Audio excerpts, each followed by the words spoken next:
Hello! This is a movie about A24's recent movie, Lamb. So if you have not watched it yet, this is your cue to stop watching right now and come back after you have seen it. I'm going to mention things that might change your preconceived ideas about it, and I don't really want to spoil you on your first experience watching the movie. I don't want to tell anybody how to watch this movie or what to think about it before they already have their own ideas. I just want to talk about how it made me personally feel. Before we go any further, go ahead and click the like button to show me your appreciation for my efforts, and subscribe so that you can see my new videos as soon as I upload. Returning viewers might notice something a little different today.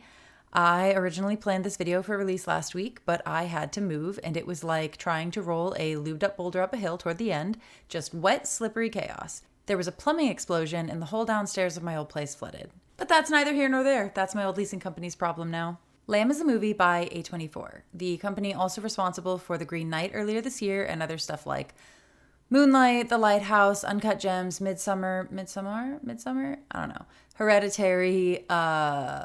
There's tons more. I just don't really want to spend this whole video listing all of them. That's what Wikipedia is for. A24 is my favorite production company. It's certainly produced the most effective horror movies I've watched in the last few years, and that genre is what I'm going to be focusing on today. I might complain about things like the use for bipolar disorder as shorthand for like crazy murderer in Midsummer, but overall I did enjoy the experience of watching it, uncomfortable as it might have been. I don't know if you can tell, but the lighting is really weird in here. I have two windows, one big long one on this side and then one big long one further down the wall on that side, and it's just making it really difficult to make it so that my face doesn't look super dark. But then again, it is a repurposed spare bedroom and not an actual office, so I'll have to forgive the builders for not building it appropriately to light my videos. Anyway, uncomfortable is a good word for how a lot of A24's productions make me feel. Uncut Gems was one of the most uncomfortable viewing experiences I've ever had, and I still think it's one of the best movies that I watched that year. A few weeks ago, as of the time I wrote and recorded this video anyway, I had a super uncomfy experience watching their new movie, Lamb. All of the movie theater pizza, popcorn, and Twizzlers in the world could not loosen the tension in my body throughout almost the entire movie. And I absolutely loved every second of it. A brief search for reviews and reactions will bring back plenty of clashing opinions. For some, it's boring and makes no sense. And for others, it is the best movie that they have seen all year. I could spend the rest of the day going over and over what the movie could mean, what kind of things can you take out of it, and just gushing about the cinematography and the sound design and all this other stuff. And I will be doing those things. All of those things are super fun to do, and I will be doing those things until my friends gag me to shut me up. But I'm less concerned about what Lamb means and its technical accomplishments than I am about how it made me feel.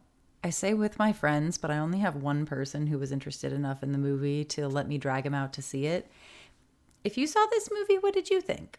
It centers around Maria and Ingvar, a couple who've experienced something that deeply affected them, and we don't know what it was at first, but from the long shots of them being visibly distant with each other, we can assume a few potential options.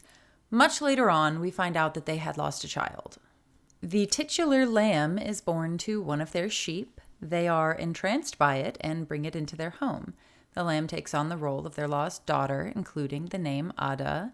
They ignore the distress of the lamb's biological mother in favor of raising the child as their own. Maria kills the mother in a brutal scene that was kind of hard to watch.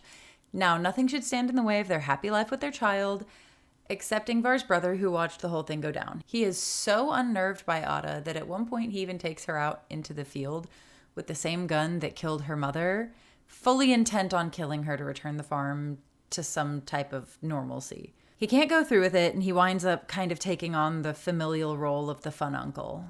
Maria and Ingvar become intimate with each other again. They even have very quiet sex where we just kind of linger on watching her boobs while Ingvar is just kind of out of frame.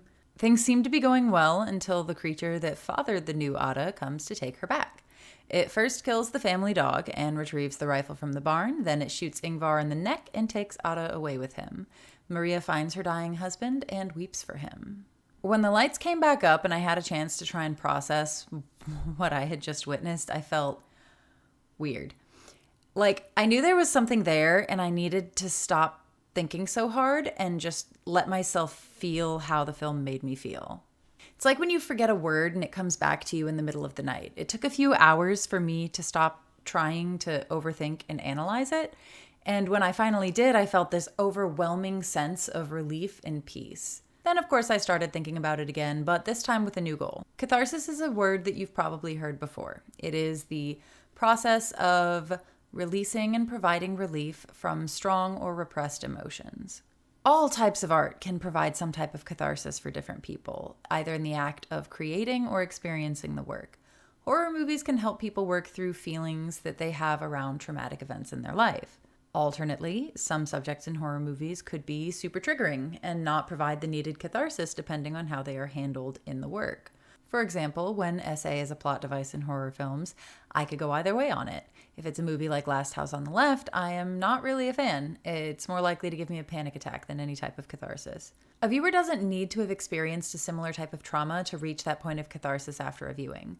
The experience of following along on this emotional journey can give you that release at the end, depending on how invested you are capable of being in a story. If you don't know who the band Heilung are, it's these folks.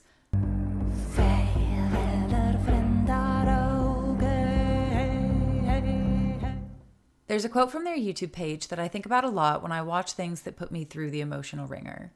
Heilung means healing in German and describes the core of the sound. It is supposed to leave the listener eased and relaxed after a sometimes turbulent musical journey. That idea can be broadly applied to other things as well, like movies. The lyrics of Heilung's music are incomprehensible to me. I couldn't tell you why it makes me feel the things that I do, it just does.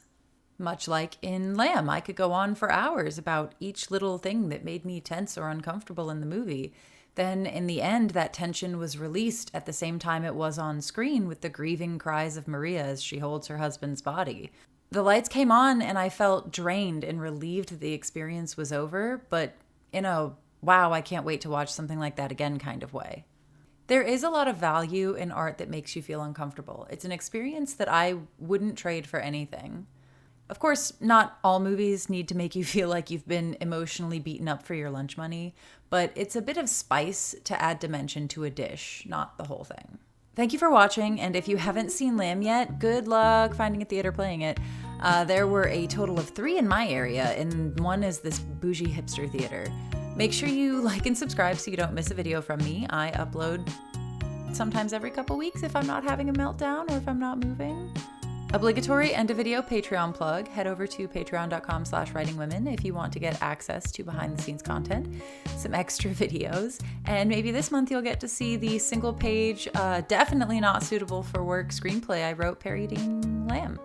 I wrote it because when I commit to a bit, I really commit. And I need to share it with somebody. I may even turn it into a short film with some of my friends as actors. Thanks to my current patrons whose names are on the screen right now. I'm trying to get this space set up so it's a little easier to record in, but that's really slow going, and I am writing, recording, and editing right now instead of unpacking and cleaning or doing any of my classwork. But I've been working on my second draft of my novel for National Novel Writing Month, so that's pretty cool. Happy belated Halloween and happy birthday to me because my birthday is next week.